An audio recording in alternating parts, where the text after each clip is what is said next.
लो जी, हो गया पैसों की बचत और बुढ़ापे के लिए पेंशन का इंतजाम।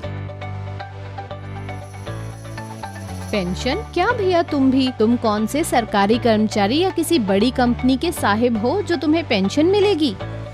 अरे क्यों नहीं सुमित्रा बहन, सरकारी कर्मचारी या किसी बड़ी कंपनी का साहब ना सही, अपनी इस छोटी सी दुकान का मालिक तो हूँ ही। क्या मतलब?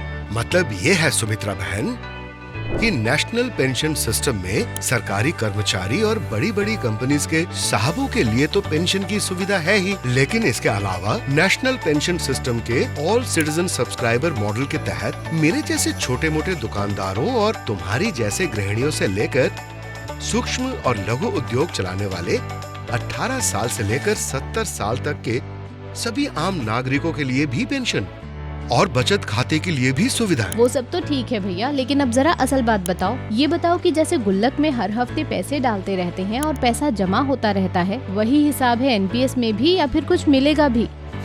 हाउसवाइफ हो ना, पूरे घर का बजट संभालती हो, इसलिए बचत और बचत में फायदे तो सबसे पहले देखोगी ही। अरे फायदा ही फायदा है। देखो, एनपीएस में ऑल सिटीजन सब्सक्राइबर भी तो 2 अकाउंट खोल सकते हैं, एक टियर 1 और दूसरा टियर 2।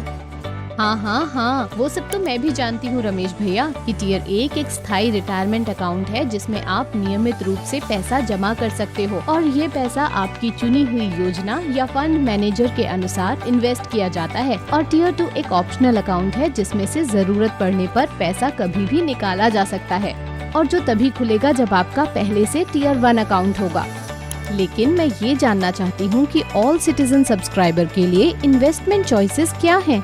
बताता हूँ, ये देखो, एनपीएस में निवेश पूरी तरह से सब्सक्राइबर द्वारा लिए गए ऑप्शंस के अनुसार ही होता है। यानी किस पेंशन फंड या किस एसेट क्लास में तुम निवेश करना चाहती हो, ये पूरी तरह से तुम्हारा फैसला होगा। अच्छा, अब आगे सुनो। इसमें निवेश के 2 मुख्य विकल्प होते हैं। पहले तो आप उपलब्ध पेंशन फंड मैनेजर में से कोई भी एक चुन सकते हैं और दूसरा विकल्प है एसेट एलोकेशन का सिलेक्शन, जिसके तहत सब्सक्राइबर का पैसा 4 एसेट क्लासेस में इन्वेस्ट हो सकता है।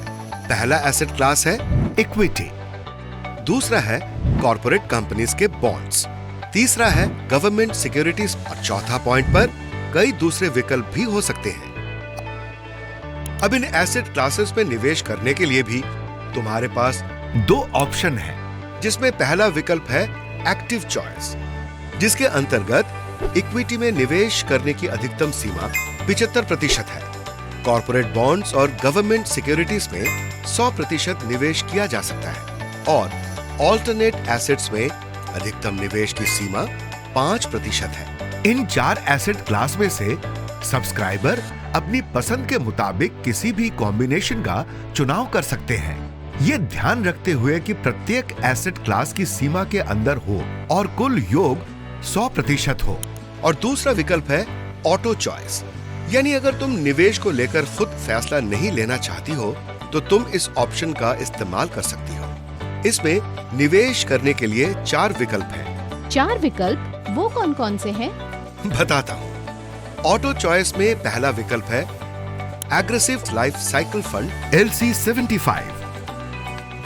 इसके अंतर्गत युवा अवस्था में अगर आप ज्यादा रिटर्न चाहते हो तो ये ऑप्शन काफी अच्छा है, क्योंकि इसमें 35 साल की उम्र तक इक्विटी में निवेश की मैक्सिमम लिमिट 75% तक होती है और बाकी का 25% कॉर्पोरेट बॉन्ड्स और गवर्नमेंट सिक्योरिटीज में इन्वेस्ट किया जा सकता है। जैसे जैसे व्यक्ति रिटायरमेंट के करीब पहुंचता है, इक्विटी में निवेश कम होता जाता है। जैसे मान लीजिए अगर आप 40 साल के हो जाते हैं तो इक्विटी में ऑटोमेटिक एलोकेशन 55% हो जाएगा और बाकी 45% कॉर्पोरेट बॉन्ड और गवर्नमेंट सिक्योरिटीज में निवेश होगा। और दूसरा विकल्प क्या है?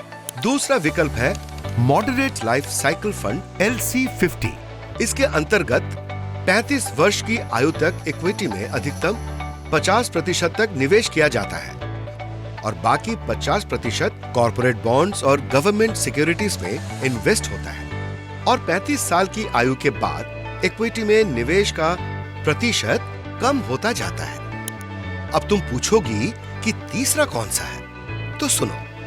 तीसरा है conservative life cycle fund LC25। इसमें निवेश का अधिकतम 25% हिस्सा इक्विटी में इस्तेमाल होता है और निवेशक की उम्र के अनुसार धीरे धीरे निवेश की सीमा घटती रहती है। अच्छा, और भैया ये बैलेंस्ड लाइफ साइकिल फंड भी कुछ होता है क्या? संतुलित जीवन चक्र फंड, हाँ, ये चौथा विकल्प है। ये फंड आपके पैसे को इक्विटी और बॉन्ड दोनों में इन्वेस्ट करता है ताकि रिटर्न भी मिले और रिस्क भी कम हो।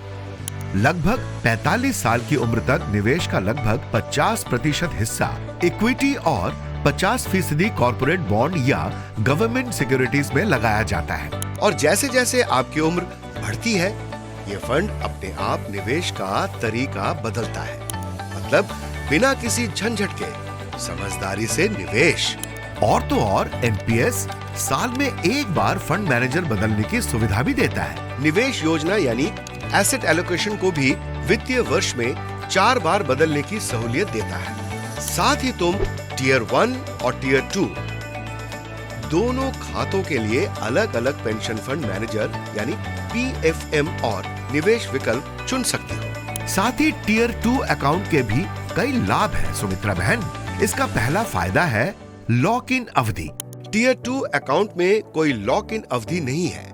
ये एक फ्लेक्सिबल अकाउंट है, इसलिए किसी भी आपात स्थिति या अन्य वित्तीय जरूरतों को पूरा करने के लिए तुम कभी भी और कितनी भी रकम निकाल सकती हो। साथ ही टियर 1 अकाउंट के लिए भी एक सुविधा है पार्शियल विड्रॉल की। इसके बारे में तुम्हें पूरी जानकारी एनपीएस ट्रस्ट की वेबसाइट पर मिल जाएगी या ये वीडियो देख लेना, तुम्हें पूरी जानकारी मिल जाएगी। तो रमेश भैया, तुम्हारी बातों का पूरा सार ये है कि एनपीएस में निवेश पूरी तरह से मेरे हाथ में है। मैं चाहूँ तो खुद कंट्रोल करूँ या सिस्टम को कंट्रोल करने दूँ।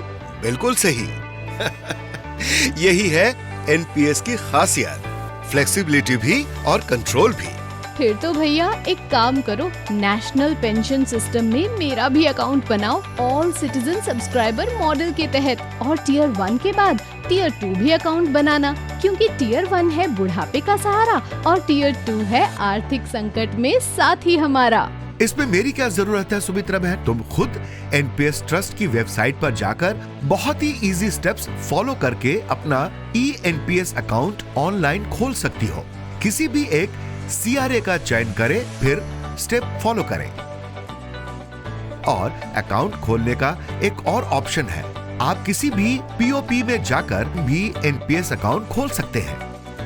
वाह भैया, ये तो बहुत आसान है। मैं आज ही अपना एनपीएस अकाउंट ओपन करती हूँ। अपने लिए और अपनों के लिए आज ही एनपीएस से जुड़ें। निवेश विकल्पों के बारे में और अधिक जानकारी के लिए विजिट करें npstrust.org.in पर। स्मार्ट निवेश से ब्राइट फ्यूचर बनाने के लिए एनपीएस जरूरी है। एनपीएस में निवेश बाजार जोखिम के अधीन है।